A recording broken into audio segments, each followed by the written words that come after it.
د نن ورځې تازه او مهم خبر. کابل کې چاودنه چاود څنګه ترسره شوه؟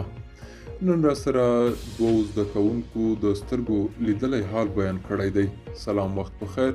که غواړئ پوه شئ ویډیو تر پای وګورئ او که تر اوسه پورې مو وطن میډیا یوټیوب چینل نه وي سبسکرایب کړم دا اوس یې سبسکرایب کړئ تر څو نوي او تازه معلومات تر تاسو در ورسیږي. د کابل د 14 او زیړ اړوند دشتي برچي سیمو کې چاودنې 19 کسان وژلي او 22 نور یې ټپیان کړي دي.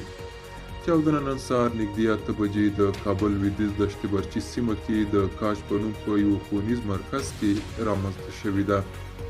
د پیښې دوه عیني شاهدانو چې نه یې غوښتل په راپور کې نوم واخیستل شي ازادي راډیو ته وویل پیښه داسې مهال رامنځته شوه چې په یاد ښوونیز مرکز کې له زده کوونکو د ازمایښتي کانکور ازموینه اخیستل کېده.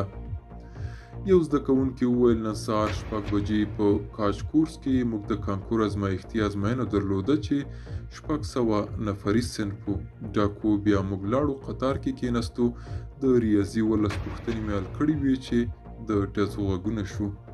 حمله کوونکو ګاردان وویشتل او بیا رغی دننه او د نجونو په منځ کې ځان ته چاودنه ورکړه او ګډوډي شوه.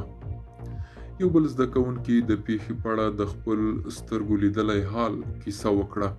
زه په بي ټولګي کې وم، د کانکور لپاره مو آمادګي نیولې وه او امتحان مو ورکاوه چې ډزې وشوې. موږ د خپل ټولګي دروازې وتړلې. نیم ساعت تیر شو چې زموږ د ټولګي دروازه وټکېده.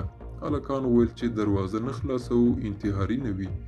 کله چې راووتلو د نجونو په صنف کې درز شو او ډیره بده ورځ شوه. که څه هم د طالبانو د حکومت د کورنۍ چارو وزارت تر دې دمه د پیښې د څرنګوالي په هکله جزئیات نه دي ورکړي، خو ویلي دي چې پر ملکي اهدافو حمله د دښمن وحشت بولي او دوی غندي. د پیښې عیني شاهدانو بیا د برید انتحاري بللی دی. ملګرو، دا و زموږ نننۍ چمتو شوي ویډیو. تر بیا ښه وخت، ښې چارې.